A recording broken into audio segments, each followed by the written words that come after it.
अस्सलाम वालेकुम दोस्तों, कैसे हैं सब? उम्मीद है खैरियत से होंगे। अगर मैं किसी को सबसे बड़ा फ़कीह कहूँ तो वो सिर्फ़ इमाम अबू हनीफ़ा रहमतुल्लाह अलैह होंगे। ये अल्फाज किसी आम इंसान के नहीं बल्कि इमाम शाफ़ी रहमतुल्लाह अलैह के हैं, जो खुद एक अजीम फ़कीह थे। अस्सलाम वालेकुम दोस्तों, कैसे हैं सब? उम्मीद है खैरियत से होंगे। तो दोस्तों, क्या आपने कभी सोचा है कि इमाम अबू हनीफ़ा कौन थे? वो कैसे एक ताजिर के बेटे से फ़िक़्ह के इमाम बन गए? इन्होंने ऐसा क्या कारनामा अंजाम दिया कि आज 50% से ज़्यादा मुसलमान इनकी फ़िक़्ह पर अमल करते हैं? और क्यों इन्हें इमाम आज़म कहा जाता है? ये सब जानने के लिए हमारे साथ जुड़े रहिए, क्योंकि आज हम आपको इमाम अबू हनीफ़ा रहमतुल्लाह अलैह की मुकम्मल तारीख़, इनकी इल्मी काविशें, फ़िक़्ह हनफ़ी की बुनियाद और इनकी बेमिसाल कुर्बानियों की कहानी सुनाएंगे। जानने के लिए वीडियो को एंड तक देखें, और जिन्होंने मेरा चैनल सब्सक्राइब नहीं किया वो ज़रूर करें, ताकि इसी तरह हिस्ट्री से मुतल्लिक आपके नॉलेज में इजाफा होता रहे। तो चलिए दोस्तों, वीडियो शुरू करते हैं। इमाम अबू हनीफ़ा रहमतुल्लाह अलैह का असल नाम नोमान बिन साबित था, और वो 80 हिजरी बमुताबिक 699 ईस्वी में इराक़ के शहर कुफा में पैदा हुए। ये वही कुफा था जहाँ हज़रत अली रज़ी अल्लाह तआला अन्हु की खिलाफत रही, जहाँ सहाबा किराम रज़ी अल्लाह अन्हुम का बसेरा रहा, और जहाँ इस्लाम की इल्मी रोशनी उरूज पर थी। आपके वालिद एक ताजिर थे, और इब्तिदा में इमाम अबू हनीफ़ा रहमतुल्लाह अलैह भी तजारत करते थे, लेकिन अल्लाह ने इनके दिल में इल्म की ऐसी रोशनी डाल दी कि वो कारोबार छोड़कर फ़िक़्ह की दुनिया में कदम रख दिया। इमाम अबू हनीफ़ा रहमतुल्लाह अलैह कोफा में परवान चढ़े, जहाँ हज़ारों ताबईन मौजूद थे। इनके उस्ताद इमाम हम्माद बिन अबी सुलेमान थे, जो खुद एक जय्यद फ़कीह थे। लेकिन ये जानकर आप हैरान होंगे कि इमाम अबू हनीफ़ा रहमतुल्लाह अलैह ने सिर्फ फ़िक़्ह ही नहीं बल्कि हदीस, तफसीर, मंतक और फ़लसफ़ा में भी महारत हासिल की। कहा जाता है कि आपने 4000 से ज़्यादा उलमा से इल्म हासिल किया, और ताबईन में कई सहाबा के शागिर्दों से भी इस्तिफ़ादा किया। यही वजह है कि आपको ताबी भी कहा जाता है, क्योंकि आपने हज़रत अनस बिन मालिक रज़ी अल्लाह तआला अन्हु जैसे सहाबी से मुलाकात की थी। फ़िक़्ह हनफ़ी का बुनियादी उसूल कुरान, हदीस, इजमा, क़यास और इस्तिहसान पर मबनी है। यह वही फ़िक़्ह है जिसमें सबसे ज़्यादा लचक और अमली आसानी पाई जाती है। क़यास यानी जिस किसी मसले का बराह रास्त हल कुरान और हदीस में ना मिले, तो शरई असूलों के मुताबिक अक्ल व मंतक की रोशनी में फ़ैसला किया जाए। इस्तेहसान यानी किसी मामले में आसानी और बेहतरी की गुंजाइश को देखते हुए बेहतर हल निकालना। यही वजह है कि फ़िक़्ह हनफ़ी ने कई मुश्किल तरीन दौर में उम्मत मुसलमा की रहनुमाई की, और आज तक करोड़ों लोग इस पर अमल कर रहे हैं।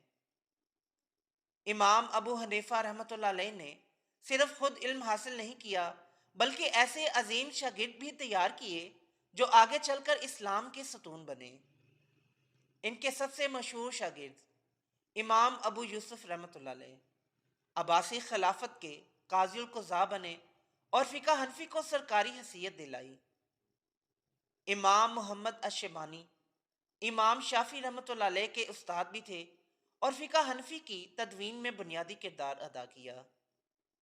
इमाम ज़फ़र रहमतुल्लाह अलैह, जो इज्तिहाद में इमाम अबू हनीफ़ा रहमतुल्लाह अलैह के करीबी शागिर्द थे। इमाम अबू हनीफ़ा रहमतुल्लाह अलैह की ज़िंदगी सिर्फ इल्म फ़िक़्ह तक महदूद नहीं थी, बल्कि ये एक ऐसा बाब भी रखती है जो हक गोई, जुर्रत और इस्तिकामत की मिसाल है। आप जानते हैं कि जालिम हुक्मरान हमेशा ऐसे उलमा को पसंद करते हैं जो उनके जुल्म पर खामोश रहें या इनके फतवों को जायज़ करार दें। लेकिन इमाम अबू हनीफ़ा रहमतुल्लाह अलैह वो हस्ती थे जो किसी जालिम के आगे नहीं झुके। अब्बासी खलीफा अबू जाफ़र मंसूर ने जब खिलाफत संभाली, तो इसने इमाम अबू हनीफ़ा रहमतुल्लाह अलैह को बगदाद बुलाया और काज़ी क़ज़ा बनने की पेशकश की। यह मनसब उस वक्त दुनिया के सबसे बड़े अदालती ओहदों में शुमार होता था, और ये एक आम आलम के लिए बहुत बड़ी इज्जत की बात होती। लेकिन इमाम अबू हनीफ़ा रहमतुल्लाह अलैह ने اس منصب کو لینے سے صاف انکار کر دیا۔ جب امام ابو حنیفہ رحمۃ اللہ علیہ نے یہ عہدہ قبول نہیں کیا تو منصور کو غصہ آیا۔ اس نے کہا، اگر تم قاضی بننے سے انکار کرو گے تو تمہیں کوڑوں کی سزا دی جائے گی۔ لیکن امام ابو حنیفہ نے بے خوف ہو کر جواب دیا، میں اس منصب کے قابل نہیں ہوں۔ منصور نے دھمکی دی کہ اگر تم انکار کرو گے تو میں تمہیں زبردستی قاضی بنا دوں گا۔ اس پر امام ابو حنیفہ رحمۃ اللہ علیہ نے کہا، اگر میں جھوٹ بول رہا ہوں اور واقعی قاضی بننے کے قابل نہیں تو آپ کو ایک نااہل آدمی کو قاضی بنانے کی اجازت نہیں ہونی چاہیے۔ یہ جواب سن کر منصور طیش میں آ گیا اور حکم دیا کہ امام ابو حنیفہ کو قید کر دیا جائے۔ تاریخی روایات کے مطابق امام ابو حنیفہ رحمۃ اللہ علیہ کو طویل عرصے تک قید میں رکھا گیا اور ان پر سخت ظلم کیا گیا۔ روزانہ انہیں قید خانے میں کوڑے مارے جاتے تاکہ وہ خلیفہ کے فیصلے کو قبول کر لیں، لیکن وہ ہمیشہ کہتے، میں یہ منصب قبول نہیں کروں گا کیونکہ میں ظالم حکمران کے ساتھ شریک نہیں ہو سکتا۔ جب منصور نے دیکھا کہ امام ابو حنیفہ کسی بھی حال میں جھکنے کو تیار نہیں تو بعض روایات کے مطابق انہیں زہر دے دیا گیا۔ یہ 150 ہجری بمطابق 767 کی بات ہے، جب یہ عظیم عالم نماز کی حالت میں اپنے رب کے حضور پیش ہو گئے۔ امام ابو حنیفہ رحمۃ اللہ علیہ کی شہادت کے بعد ان کی فکر اور تعلیمات ختم نہیں ہوئیں بلکہ مزید پھیل گئیں۔ آج فقہ حنفی کو سب سے زیادہ پیروکار رکھنے والا فقہ مانا جاتا ہے اور دنیا کے 50% سے زیادہ مسلمان اسی پر عمل کرتے ہیں۔ فقہ حنفی کے پیروکار کہاں کہاں ہیں؟ ترکی، پاکستان، بھارت، بنگلہ دیش، افغانستان، عراق، شام، مصر، وسطی ایشیائی ممالک، Uzbekistan, Tajikistan, Turkmenistan, Kazakhstan, Kyrgyzstan, Europe میں بوسنیا، کوسوو اور البانیہ میں بھی فقہ حنفی مقبول ہے۔ فقہ حنفی کی سب سے بڑی خوبی یہ ہے کہ یہ سب سے زیادہ منظم فقہ ہے اور اسے بعد میں آنے والے علماء نے مکمل طور پر مدون تحریری شکل میں مرتب کیا۔ سب سے بڑی فقہ، دنیا بھر میں لاکھوں علماء فقہ حنفی کی تعلیم دیتے ہیں۔ سب سے زیادہ فتاویٰ، اس فقہ میں روزمرہ زندگی کے سب سے زیادہ مسائل کا حل موجود ہے۔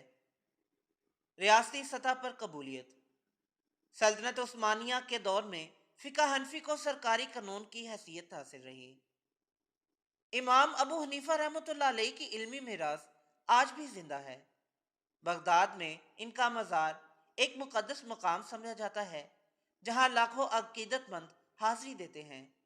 ازبکستان کے شہر سمرقند میں بھی ان کے نام سے کئی اسلامی تعلیمی ادارے قائم کیے گئے ہیں۔ امام ابو حنیفہ رحمۃ اللہ علیہ کی زندگی ہمیں یہ سکھاتی ہے کہ حق کے لیے کھڑے رہو چاہے دنیا تمہارے خلاف ہو۔ علم کو ہمیشہ عملی زندگی میں نافذ کرو۔ فقہ اور اجتہاد کا دروازہ کھلا رکھو تاکہ ہر دور کے لوگ اسلام کی روشنی میں اپنی زندگی بہتر بنا سکیں۔ یہی وجہ ہے کہ امام ابو حنیفہ رحمۃ اللہ علیہ کو امام اعظم کہا جاتا ہے، یعنی وہ امام جو صدیوں تک امت مسلمہ کی رہنمائی کرتے رہیں گے۔ امام ابو حنیفہ رحمۃ اللہ علیہ کی خدمات پر علماء کی رائے۔ امام شافعی رحمۃ اللہ علیہ کہتے ہیں، فقہ میں سب لوگ امام ابو حنیفہ رحمۃ اللہ علیہ کے محتاج ہیں۔ امام یحییٰ بن معین رحمۃ اللہ علیہ کہتے ہیں، میں نے امام ابو حنیفہ رحمۃ اللہ علیہ سے بڑھ کر کوئی فقیہ نہیں دیکھا۔ امام ذہبی رحمۃ اللہ علیہ کہتے ہیں، اگر امام ابو حنیفہ رحمۃ اللہ علیہ نہ ہوتے تو بہت سے شرعی مسائل حل نہ ہو پاتے۔ امام ابو حنیفہ رحمۃ اللہ علیہ کی زندگی ہمیں یہ سکھاتی ہے کہ علم کی روشنی کبھی مات نہیں پڑتی۔ کیا آپ کو لگتا ہے کہ امام ابو حنیفہ رحمۃ اللہ علیہ کی خدمات کو آج کے دور میں مزید اجاگر کرنے کی ضرورت ہے؟ آپ کی کیا رائے ہے کہ فقہ حنفی آج کے دور میں کتنا اہم ہے؟ اپنی قیمتی رائے کمنٹس میں ضرور دیں۔ تو دوستو، یہ تھی آج کی ویڈیو پسند آئی ہو تو لائک ضرور کریں اور میرے چینل کو سبسکرائب کریں۔ پھر ملتے ہیں ایک نئی ویڈیو کے ساتھ، تب تک کے لیے اجازت دیں۔ اللہ حافظ۔